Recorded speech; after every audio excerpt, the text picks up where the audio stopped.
Welcome to the Vol Bros presented by the Ooltewah Club. My name is Evan. This is my brother Ruston, and we are two Vol Bros who are actually bros in real life. And as always, we're proud to represent the University of Tennessee on the Believe Entertainment Network. We appreciate them supporting us as well. There's a lot of going on. Well, not as much as we'd like to be going on right now in Rocky Top. But here's what I'd like to do. Ruston, I hadn't told him my game plan for tonight yet, but here's what I'd like to do.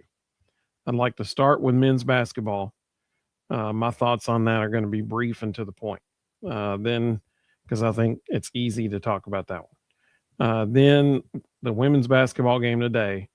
And then we'll end our show with what I'm sure will take the most time, the transfer portal. And we will speculate wildly as a group. And you can speculate with us in the comments. It'll be great fun as we just dream and speculate like crazy of what's going to happen. So with that being said, first of all, welcome to everybody who's already in the comments. We'll get to those here in just a little bit.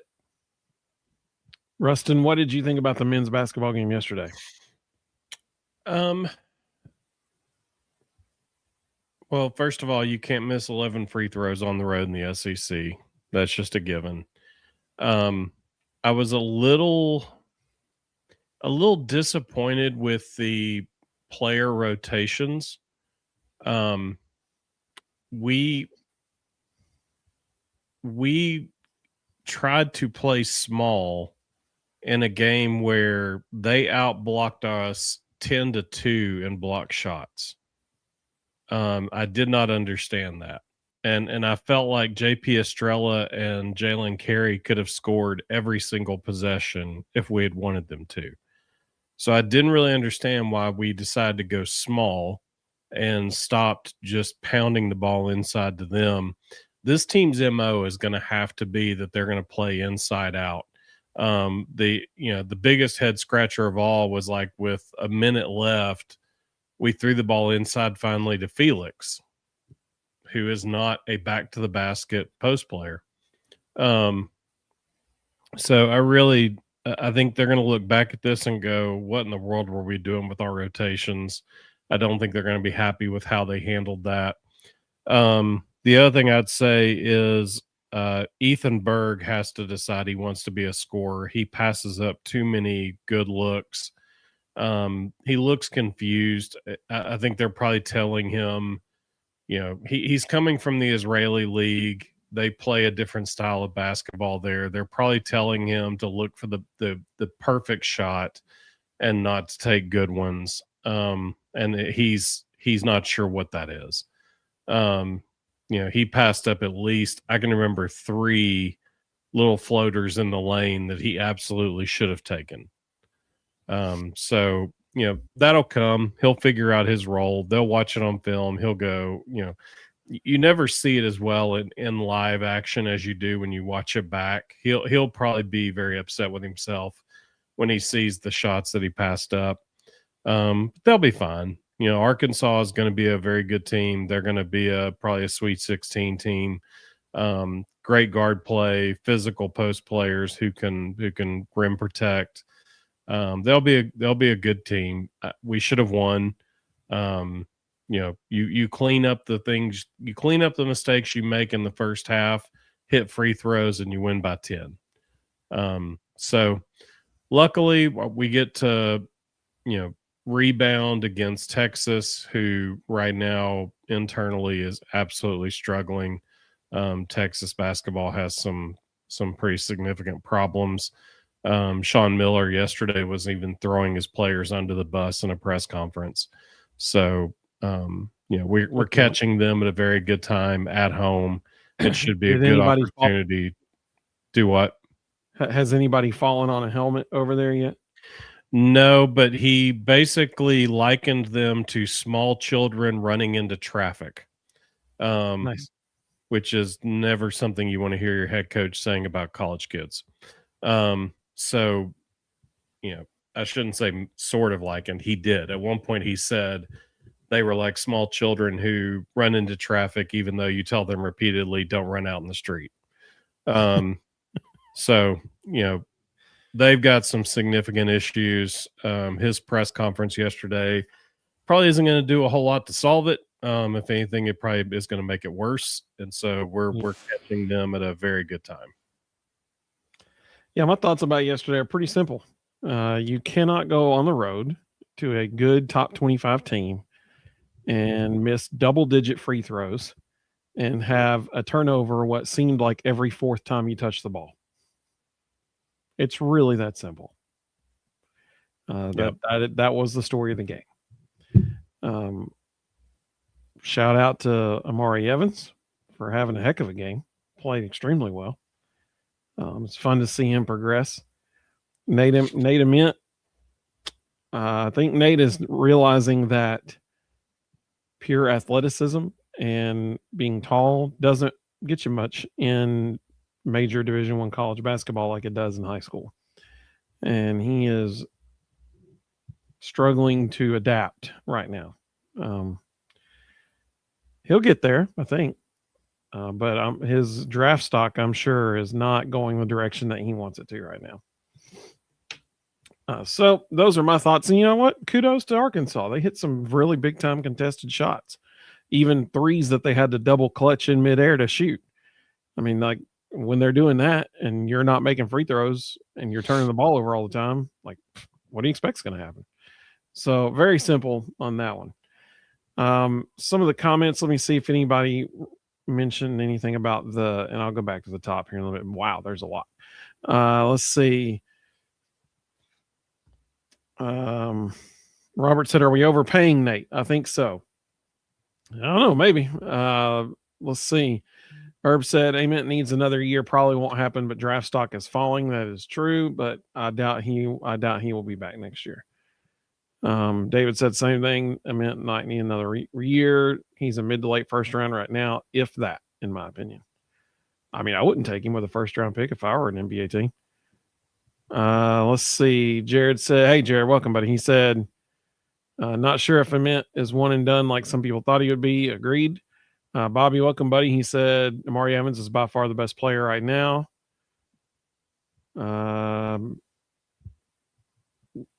John said, maybe we should underthrow our free throws.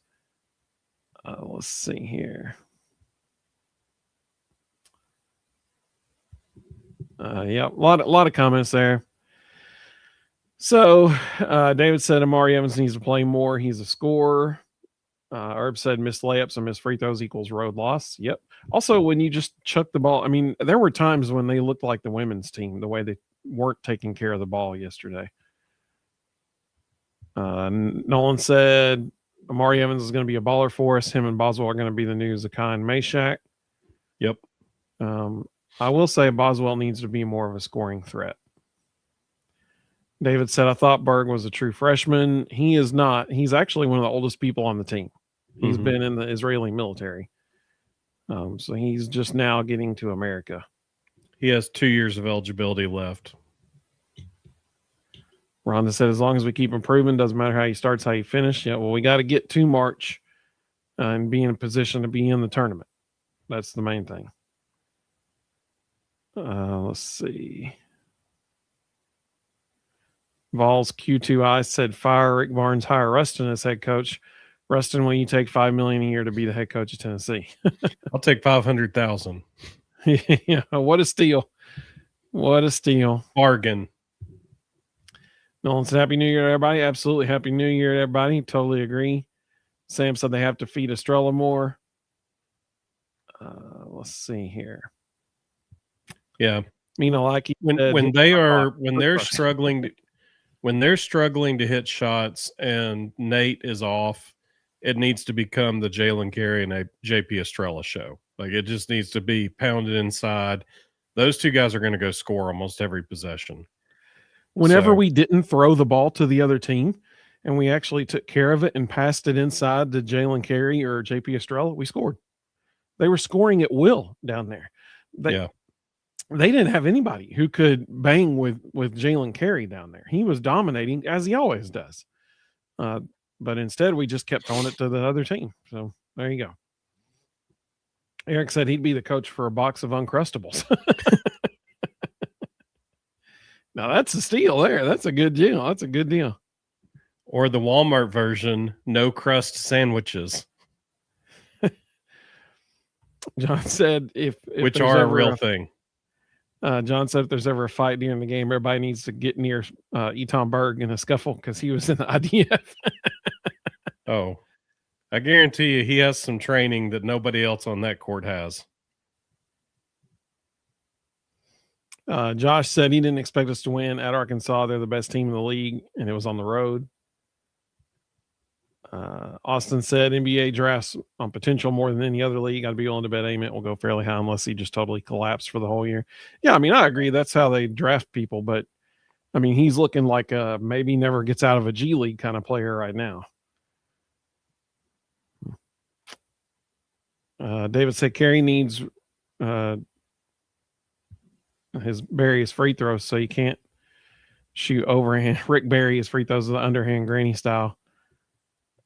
Robert said Lady Vols playing a little bit better. I'm really surprised at how badly he's struggling at the free throw line because he has not had that problem in the past. It's been weird. He'll fix it. He's a worker. He'll get it right. Ben said Ament will settle down and the entire team will gel. We'll take till midseason. Well, we're there. We're at midseason right now. So they got to start. I mean, we've got 2 months left of the regular season. That's it. So let's see. Actually, less than 2 months now. Vols Q2I said, do you think Nate and the basketball team watch this stream and you make them mad and sad? Well, if they are, first of all, welcome to the men's basketball team, to the Vol Bros.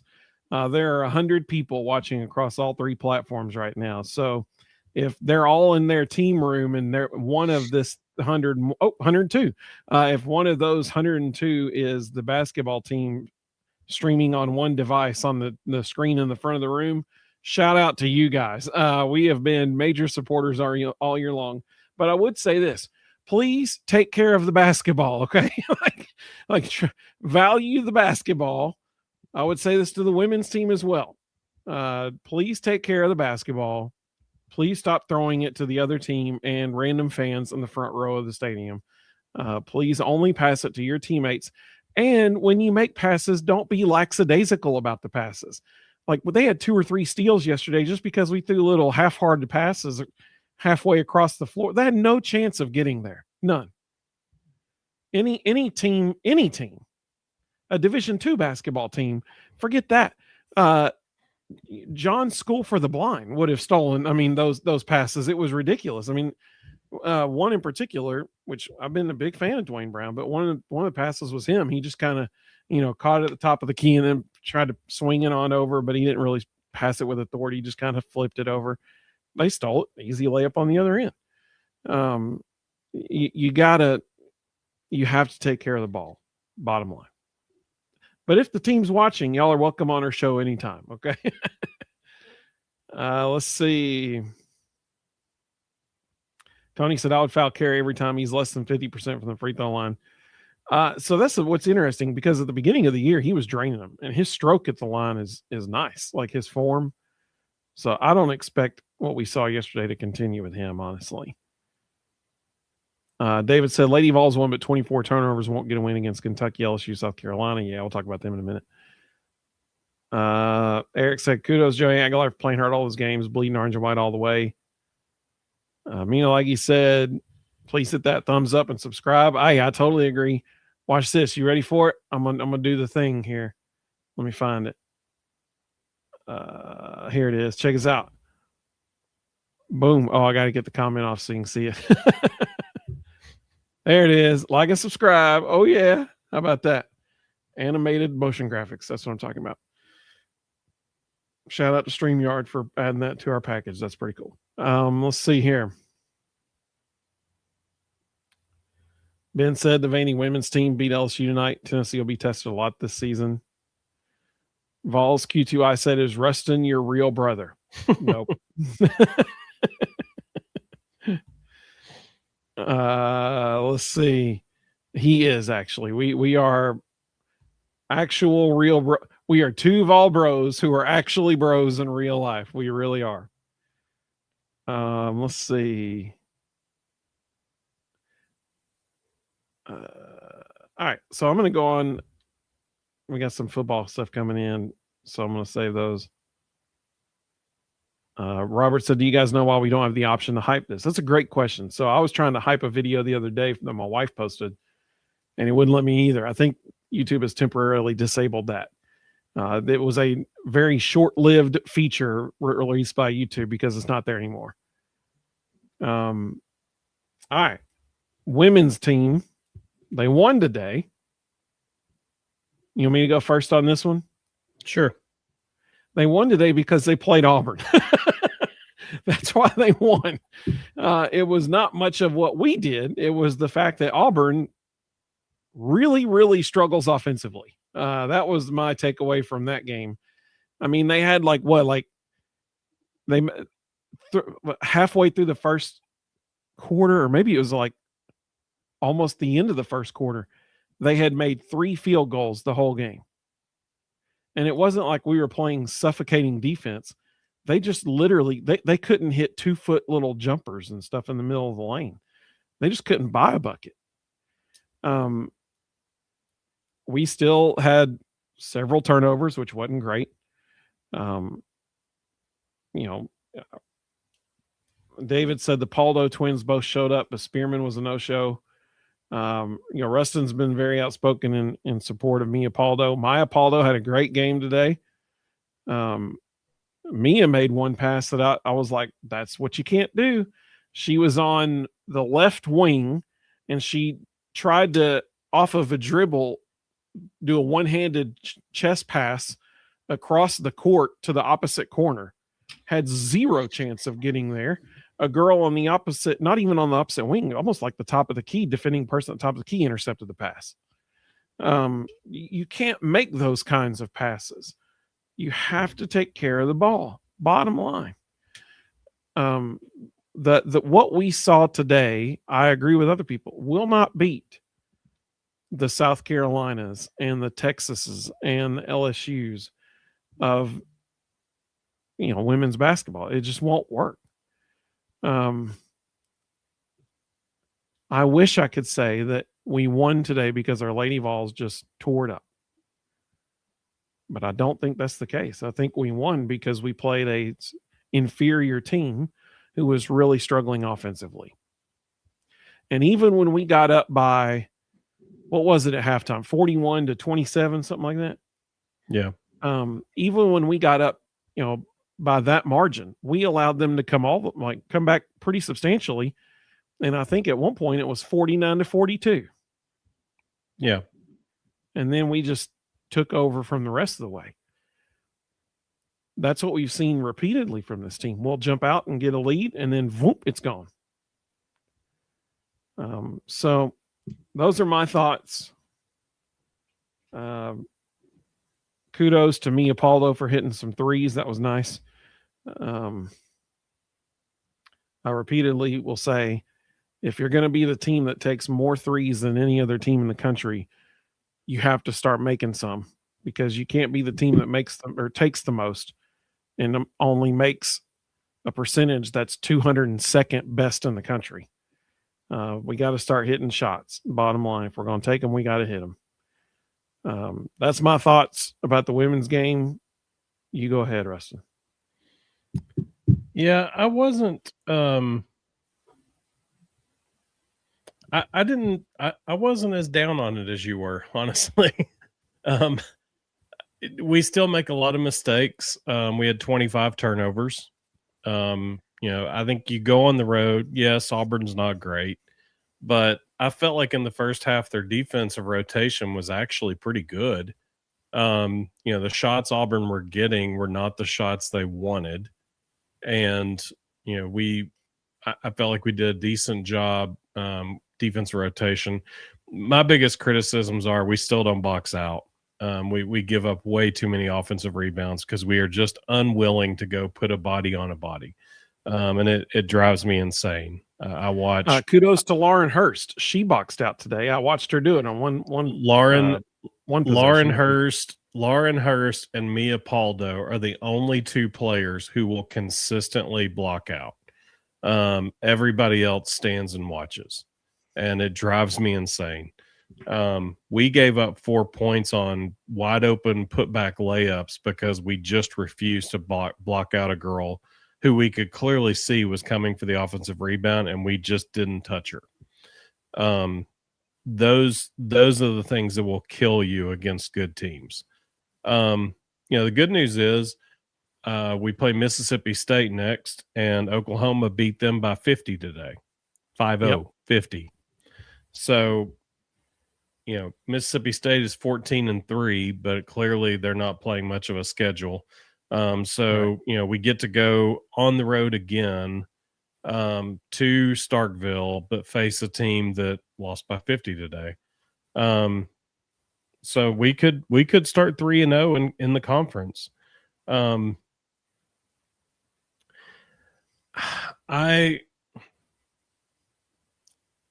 I will continue to say, and they did a better job of it today. It was interesting. I don't know if you noticed, Jada Civil brought the ball up a lot more than typical today. Talasia Cooper did not. So I don't know if they've decided Jada Civil is going to be the other point guard behind Mia Paldo. I still would like for it to be Kanaya Boyd. Kanaya gave them really good minutes today. I want to see the ball in her hands more. I think when she is aggressive, she can be a contributor. The biggest issue they have is they have two scorers. Talasia Cooper's going to score. Janiah Barker's going to score. Somebody else has to step up and be a night in and night out double figure scorer. And right now they have not figured out who that is.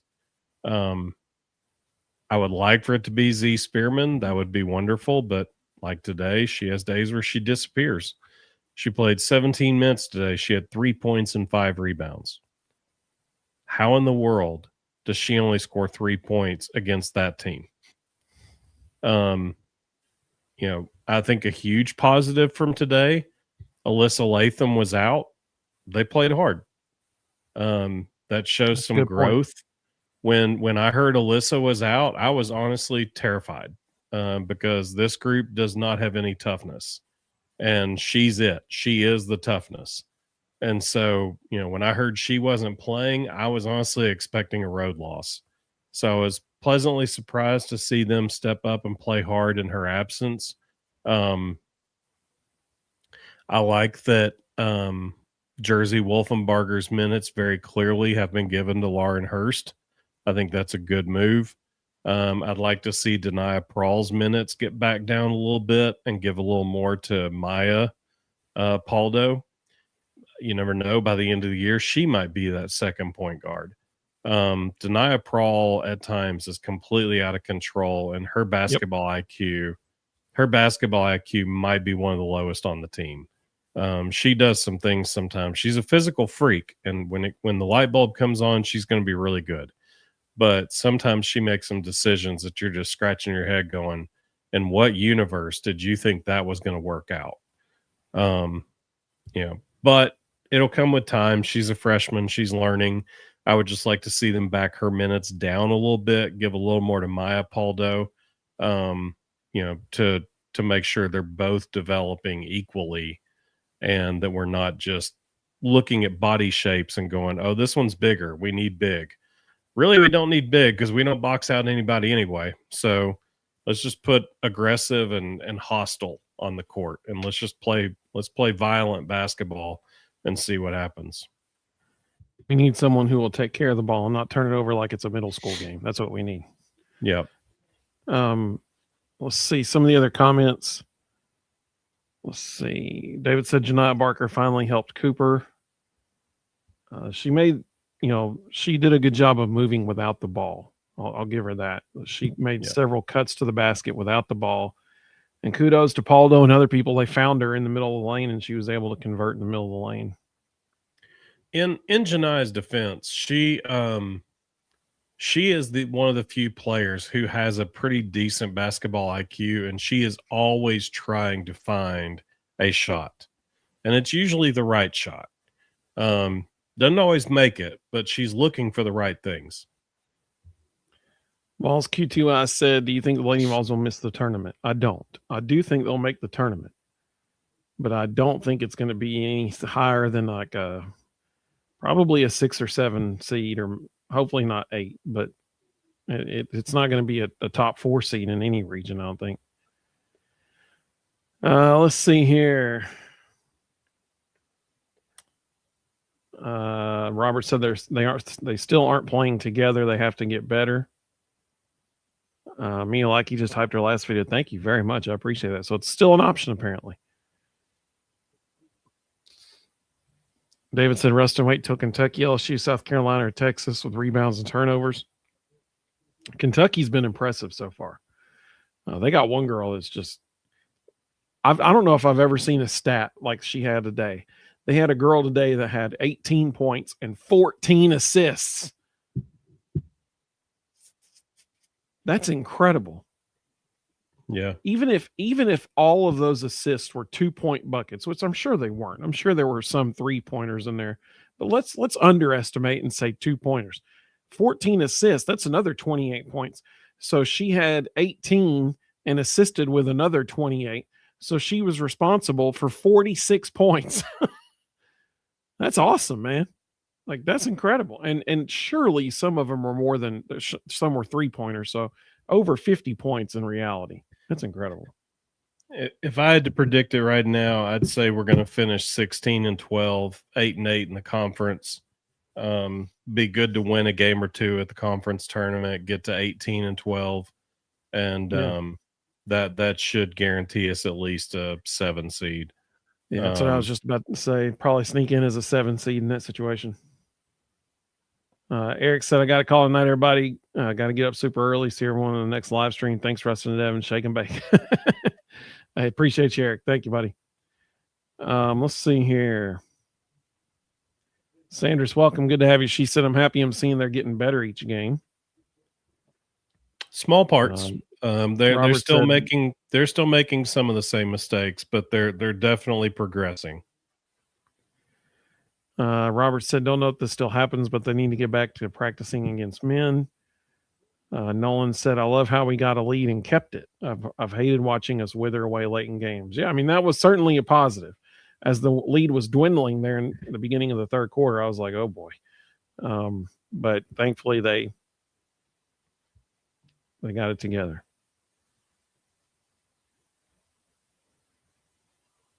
Mina, like he said, can hype a video within 7 days. Gotcha. Well, let's talk about the transfer portal. How about that, Ruston? You ready to move on to that?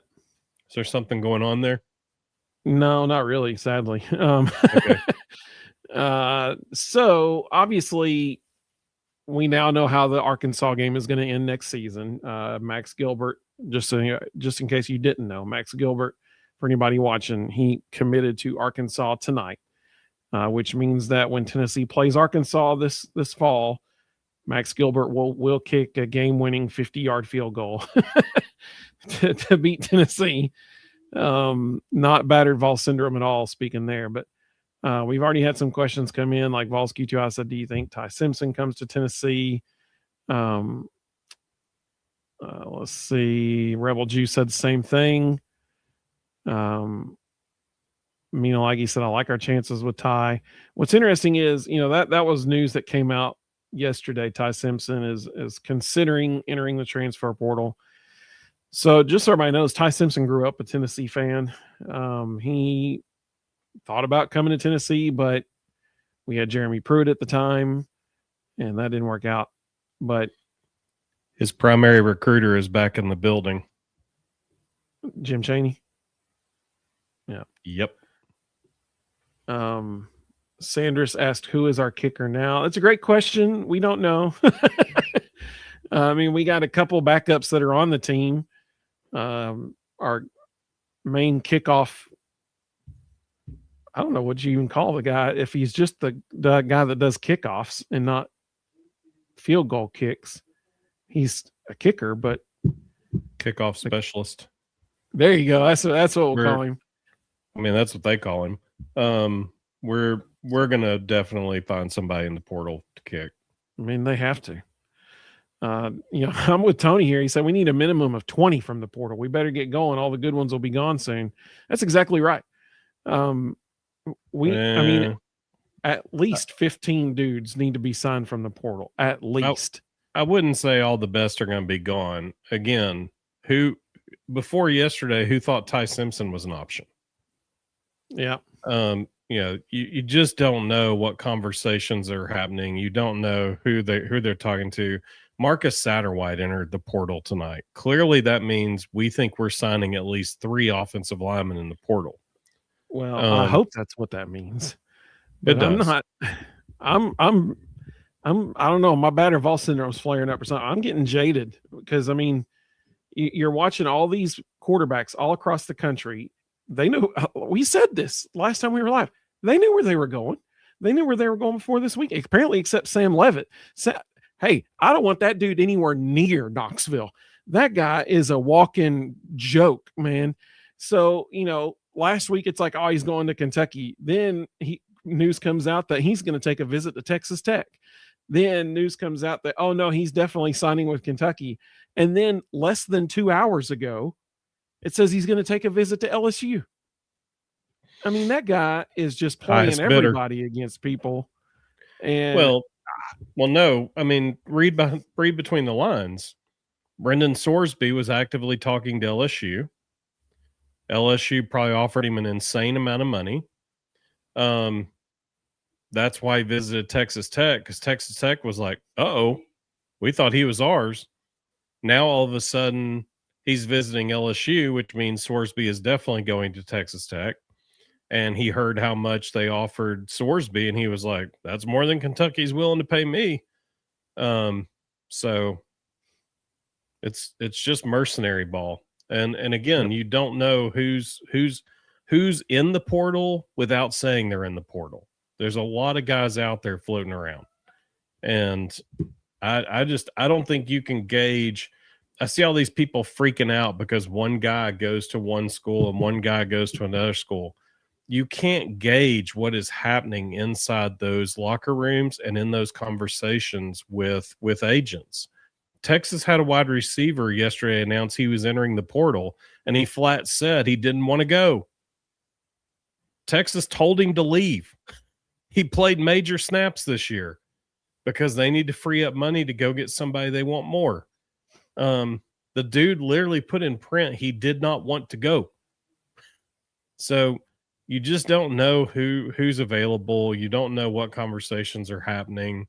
And the portal is going to be the Wild West for the next 2 weeks. There's going to be guys on the last day that the portal's open still trying to figure out where they're going. And there's going to be about 1,000 of them that aren't going anywhere. They're going to have to transfer down, and they made a huge mistake. That's exactly right. Well, to your point about people going in the last day. So here's what's going to happen to some dudes on the last day. Schools are going to realize, oh, wait, we can have this guy instead. And they're going to tell people to enter the portal on the very last day. And you really want to talk about, betrayal almost, like good luck finding somewhere in less than 24 hours. That's going to happen to some folks. There's also, this is the year that rosters expand to 105. So, some of these coaches are like, we can wait. Like, we don't have to sign these guys until the very last minute because we got more spots. So, they're taking their time and they're weighing every option, and they're having conversations with people that aren't in the portal but could be. And, everybody's negotiating. That's happening. That's happening. Rebel Juice said Vols got Quay Moss from the portal. They did. So there was one person today that announced that he is coming to Tennessee. Safety from Kansas State University. He's ranked the number 14 transfer in the portal, safety in the portal. I don't know how those rankings work, but he's ranked that. Not a huge dude, which is not great, but looks like he's fiery. Looks like he'll go in. He's not afraid to hit people, and he's great in coverage. So you gotta like that. You gotta like that. He's extremely versatile. He can play safety, corner, or nickel. Which when I watched his film, I was like, okay, that dude can help. They had him in deep third coverage as a safety. They had him locked up one-on-one on wide receivers out on the edge like a corner. They had him play man-to-man against slot guys and as the nickel. They moved him around and played him all over the place, and he performed very well. I like that pickup. I think that's a huge positive. A couple questions came through about Ty Simpson. So, and mentioning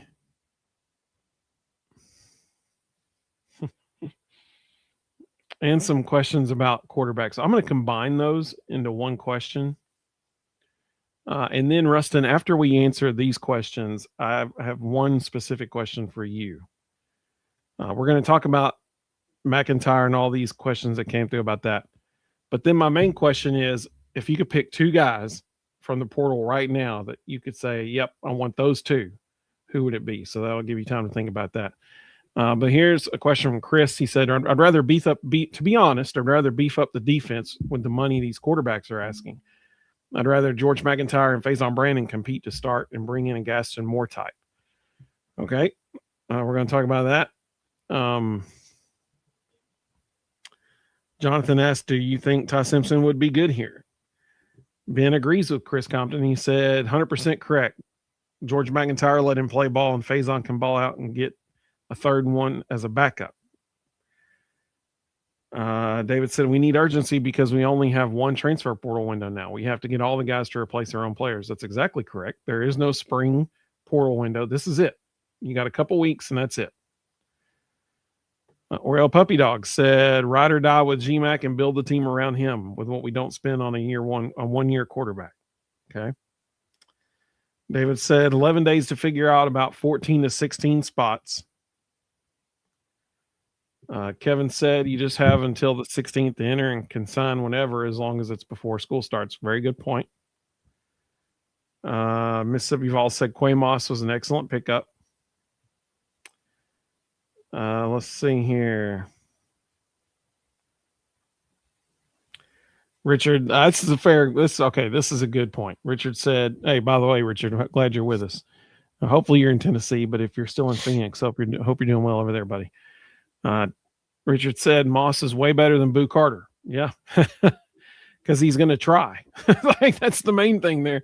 Boo was running out on offense or to punt return to not return the punt. He was just walking out, calling a fair catch, and walking off. Let's see.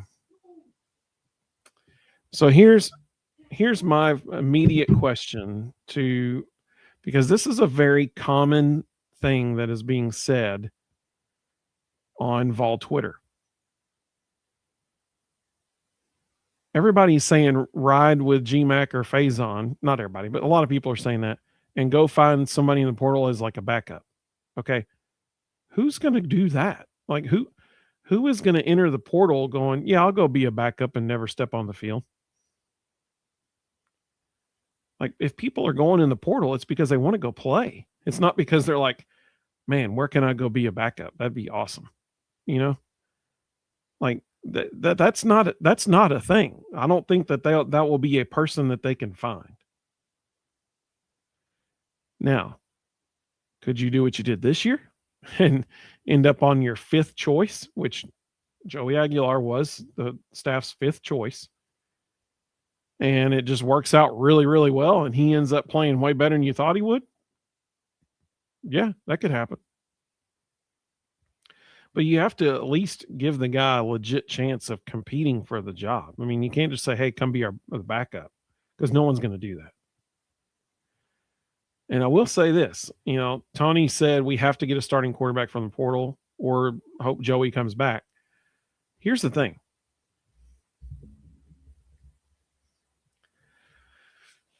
Josh Heupel is about to enter the hardest schedule he has had yet as a head coach of Tennessee, following a year in which he went 8-5 with a very questionable bowl loss and an embarrassing loss to Vanderbilt at the end of the season.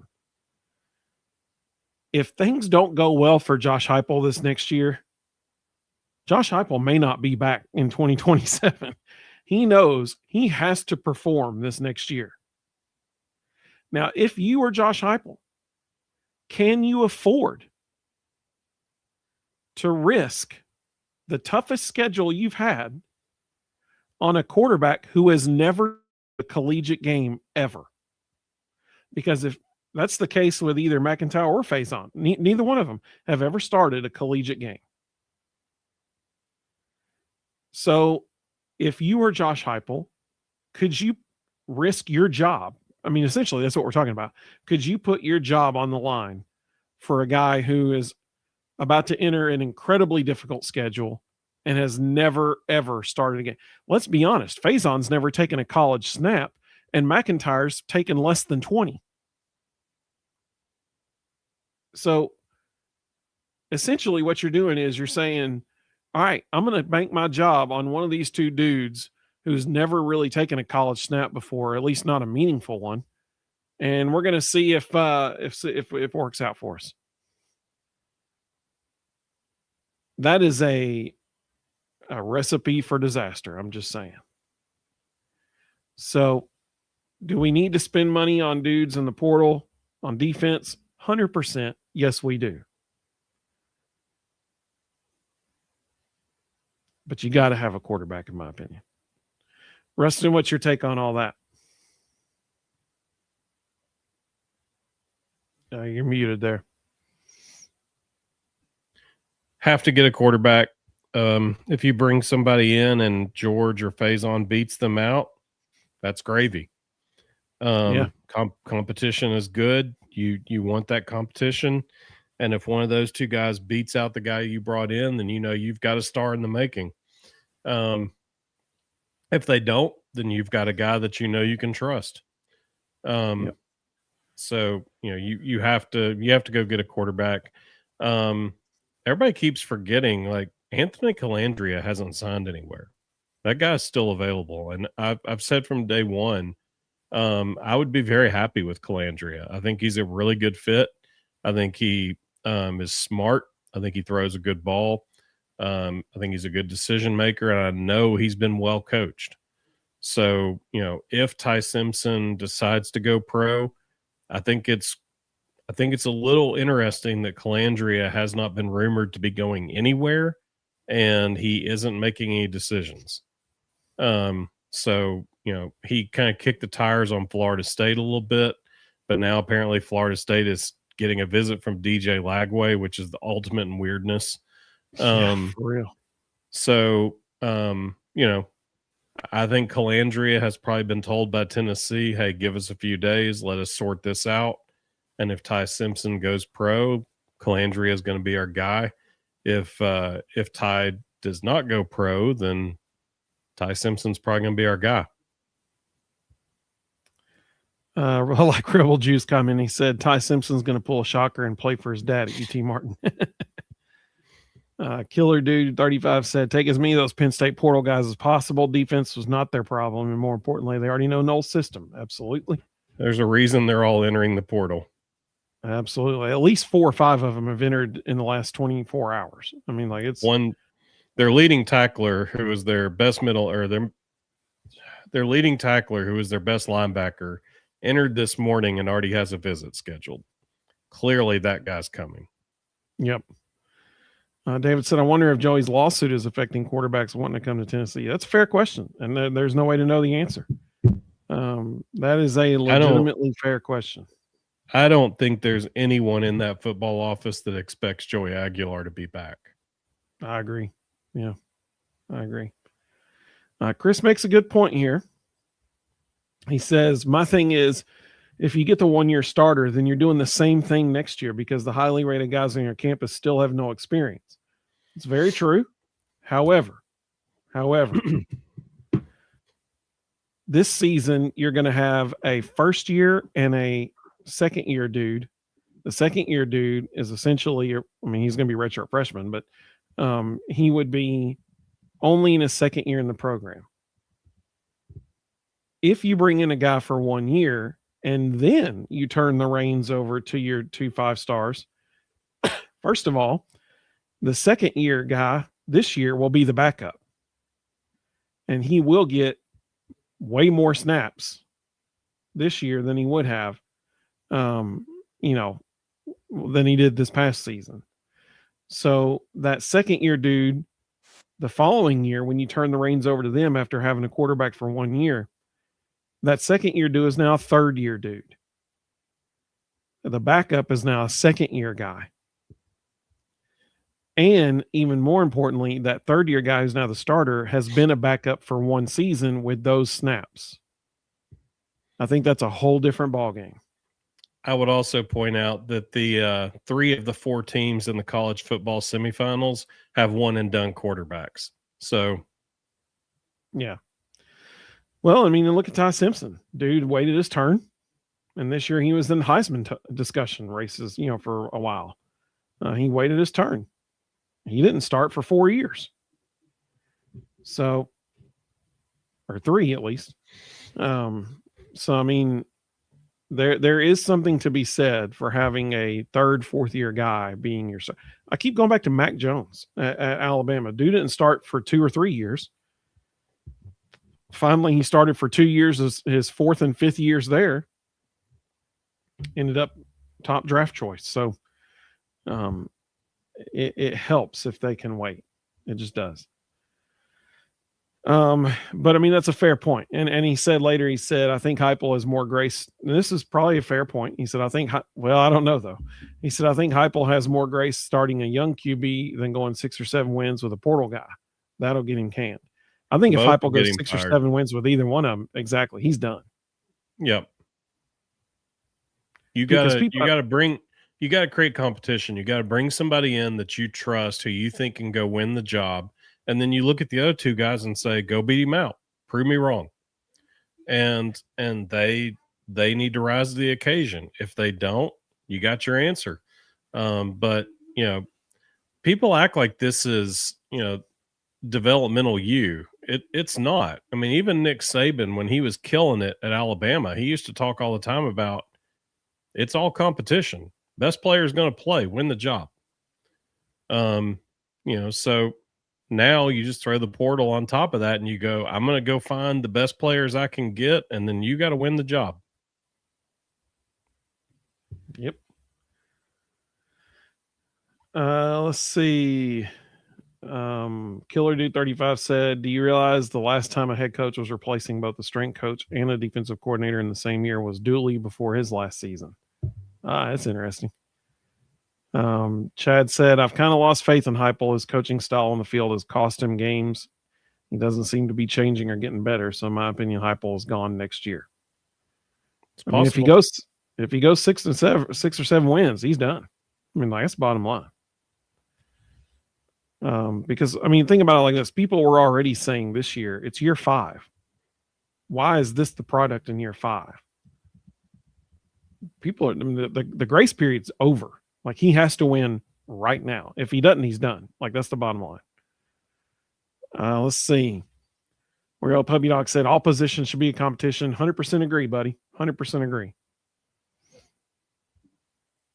David said Calandria had Tony Elliott and Dan Mullen as his coaches. And Corey Dennis. Killer Dude 35 said, what kicker are we going to go after? I have no idea, but who knows? That dude from Oklahoma that beat us with the weird short pants is in the portal. So, I mean, he can kick a ball. So go get him, I guess. That's another situation where you just don't know who's available. They could be talking to any one of 20 guys that aren't in the portal right now. Let's see. Mino, like you said, can anyone see me? So if I've missed your comments, I'm so sorry. I'm trying to get all of them. I apologize if I've missed a Mino Lackey.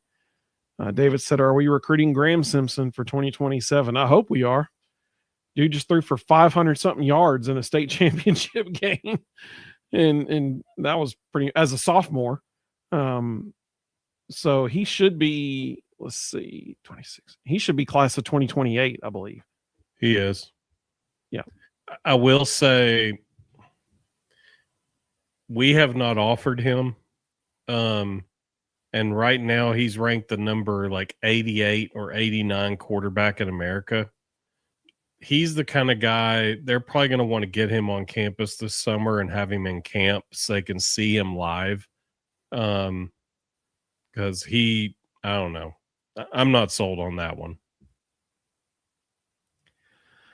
David said the problem is we're paying quarterbacks to not play, and that's expensive. I agree, for sure. I agree. So is everybody else. Yep. Kevin said last time Austin Price spoke, he was not offered. Yep. There we go. There's your authoritative source. If Austin Price says it, that's it's true. Well, I just looked at his profile. We have not offered. The only offers he has in the SEC are Alabama, Arkansas, and Auburn. Chris said some of these quarterbacks are asking $4 to $5 million. That's a day one starter at that price and no competition. Yeah, that's exactly right. Let's see. Rebel Juice said if Heupel gets fired, I really want Cignetti. Yeah, I think everybody in the country wants Kirk Cignetti right now. Yep. Slam said the boomer bloomers. Yeah, that kicker. Yeah, exactly. John said if a player gets upset and transfers because they brought someone in to compete with them, I want those players to leave. You have to earn your spot. That's fair. That's fair. That is a good point. You want guys that want to compete. Ben said, hope they get the kicker from UCLA. Sam said, okay, Sam, you got to clarify for me here, buddy. He said, throwing the baby out with the bathwater has not been a winning plan for the University of Tennessee. Why do we think that would work going forward? What baby and what bathwater are you referring to? Yeah, I don't know what that means. Help me out with that one. Explain. Tell me what you mean by that. Are you talking about going after one and done quarterbacks? Are you talking about? Just tell me what you're talking about. Let's see. Vols Q2. I said, how did Indiana get the Hoover kid over Tennessee? We're Tennessee. 2 reasons. Number one, he wanted to go there out of high school. That was his first choice, and they wouldn't take him. Number two, Eli Lilly. They got a lot of money they can throw at him. And Kurt Cignetti. I mean, like they're number one ranked team in the country right now, and he's going to come in and get to run the show for the number one ranked team in the country. It's tough to pass. John said, I trust Ruston and Evan with Vols News over anybody else. So I appreciate that very much. That's very kind. I trust Austin Price more than I do me, though. He knows what he's talking about for sure. For sure. Richard just made a really good point. I appreciate that, Jonathan. You're very kind, buddy. Richard said, I think the days of being loyal to players is over. Just get the best you can and ride. And what's sad about that is Ricky Gibson. That's my case study now. Tennessee was so loyal to him, and he just stabbed him right in the back, man. Like they were so loyal to him. After negotiating for a raise last year, he plays less than one quarter this season. They stick by him. They pay for his recovery, pay for his rehab. And then he's like, all right, I'm going to go get more money.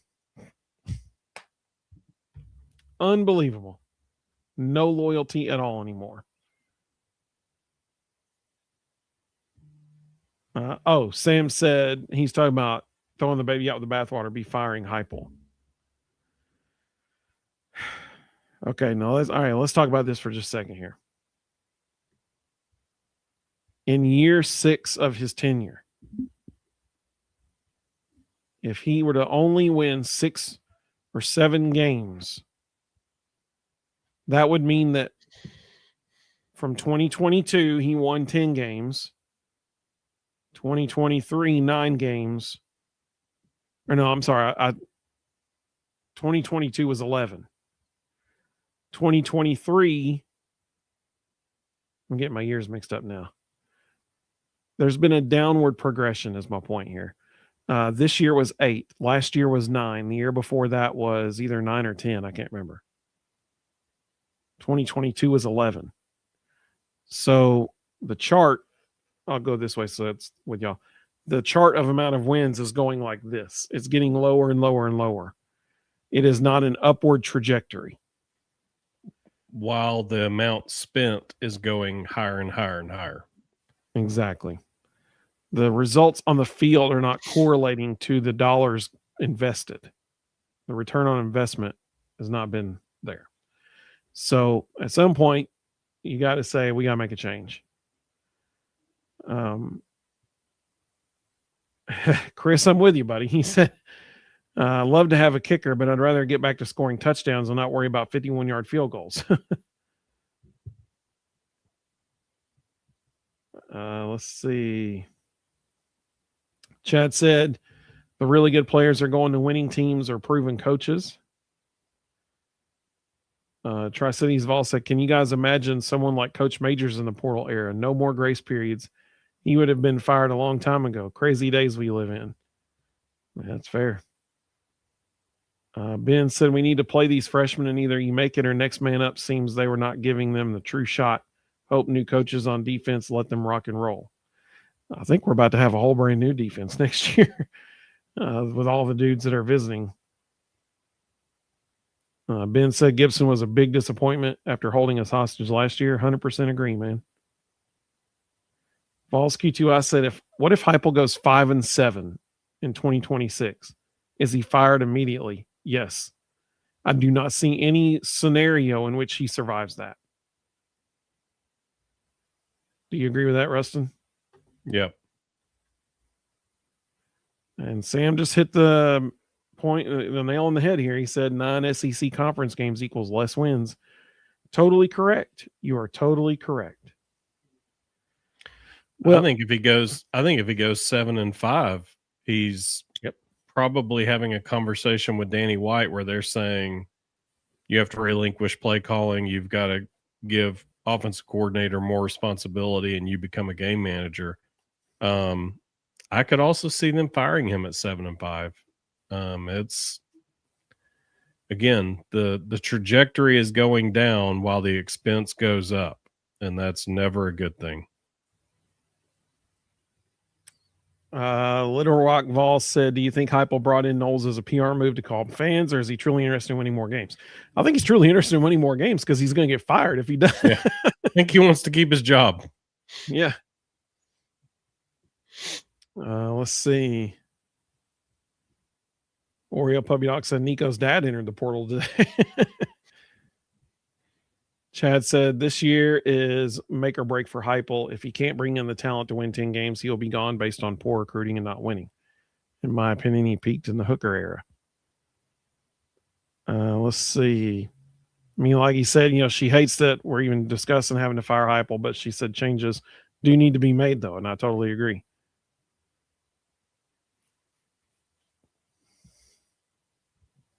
Chris said, with the calendar, if he's 500 or so going into November, he's gone. And that's exactly right. The calendar that's what Ruston's been saying for weeks. They got to change the calendar of college football.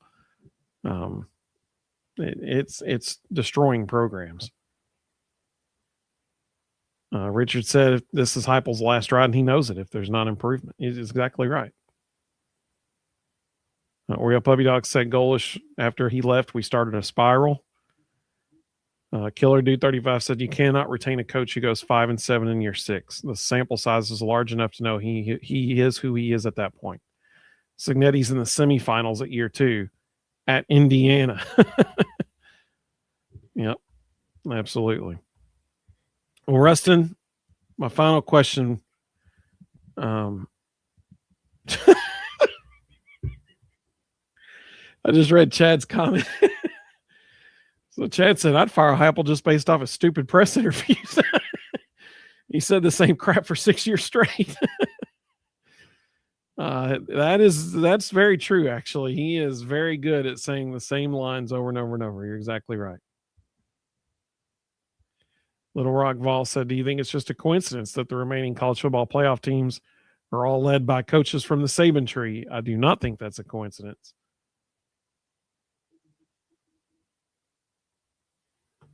Robert said, I don't see Heupel getting fired if wins a few SEC games. Mina Likey just hit the nail on the head. She's exactly right. She said, NIL has sucked all the fun out of this sport. That's exactly right. That is exactly right.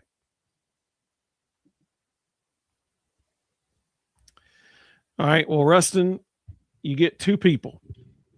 Of all the people in the transfer portal right now, what 2 would Quay Moss is no longer an option because he's already in the fold. If you could have two people right now, who would they be? The linebacker from Penn State that was their leading tackler and Cam Cook. Ooh, that's a good choice. All right. So my two, if I could have two guys, I don't know if there is a better running back in the portal right now than Cam Cook. Like I don't think that we could say that legitimately that there is a better dude out there. So we need a running back. Like that's a fact. So I would say Cam Cook is an excellent choice. But the need on the defensive side of the ball necessitates that the other dude has to be a defensive player. There is a dude visiting this upcoming week, defensive tackle from Wake Forest. I'm totally going to butcher his last name, but I'm going to try. Mateen Ibiragba. Give me that dude. He's ranked the number one defensive lineman in the portal. We need defensive tackles. We need them. Minalaki, you're not hidden or blocked. I just showed two of your comments on the screen. I'm seeing them. If nobody else is, I'm seeing them. She said, if I'm hidden or blocked, please let everyone know I love them and go Vols. Absolutely. So those would be my two guys. Cam Cook, if Cam Cook wants to come here, you can't not take him. Like that's he has a spot if he wants to be here. Like that's a given. But then give me the number one defensive lineman in the portal too, who's taking a visit here in the next couple of days. Those would be my two guys. I think your choice is probably a little bit better than mine though, with the linebacker, because he'd be the dude running the defense on the field, and you need that guy on the field. So, yeah, I think that's a fair choice as well. Let's see. Sam said we need to quit spending to develop players. Our biggest issue this past year was tackling. So, getting a guy who had over 100 tackles this past season, I think is key. I like Jonathan's comment. He said, I say if Hype gets fired, we go and hire Saban.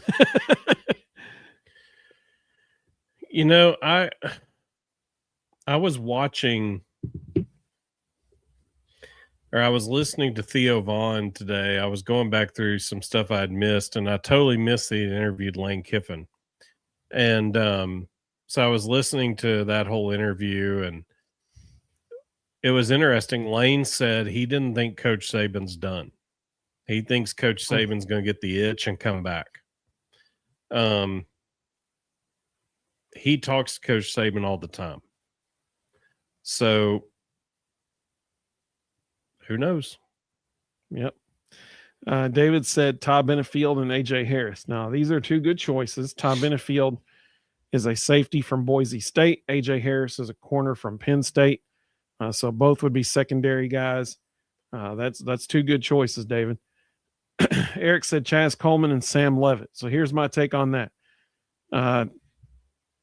Sam Levitt, in my opinion, can stay as far away from Knoxville as humanly possible. Yeah. He is.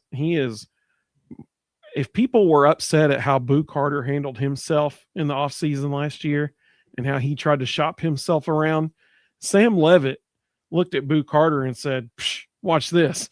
And he is giving a master class right now on how to not behave. I'm trying to be nice here. On how I don't want Sam Levitt. I'll put it that way. Sam Levitt is all about Sam Levitt and not about any team that he wants to play for. You don't have to take our word for it. You can take Arizona State's players' word. Anytime an entire team comes to the coaching staff and says, get that guy as far away from us as possible, that's all you need to know. Yep. Eric said Tennessee needs the edge. Chaz Coleman. I mean, yeah, bring me all the defensive linemen, no doubt. Bring me all the defensive linemen. People were excited about talking about Saban there. Oriole Puppy Dog said, is all the high school signings over? Technically not. Yes. There's another sunning day in February, but nobody pays any attention to it. Vols Q2 said, do you think Fulmer would come back or no way? Nah. No. David said Levitt would be locker room cancer. That is true. Evan said, hey, Evan, welcome, buddy. He said, Saban also said if he were to get back into coaching, he'd go to the NFL. Evan's a Bama fan. He doesn't want to even think about the option of Saban coming back somewhere in the SEC. Yes, he has said that he would prefer the NFL, but I think there's a few key programs that if they reached out, he would say, yeah, let's talk. And Tennessee is one of those. He said, I'd cry. Rebel G said Saban's last game was a loss. Someone at his level doesn't go out like that. He'll be short, but he'll return to football. That's a fair point, actually. Eric said Sam Levitt is a good quarterback. Evan Ruston. Coach Heupel was all over Sam Levitt when Nico left and all the players about themselves and money, not the team. That's true. It's a whole nother level. Yeah. Like this is a guy who was told by his coaches mid-season to leave because the team did not want him around.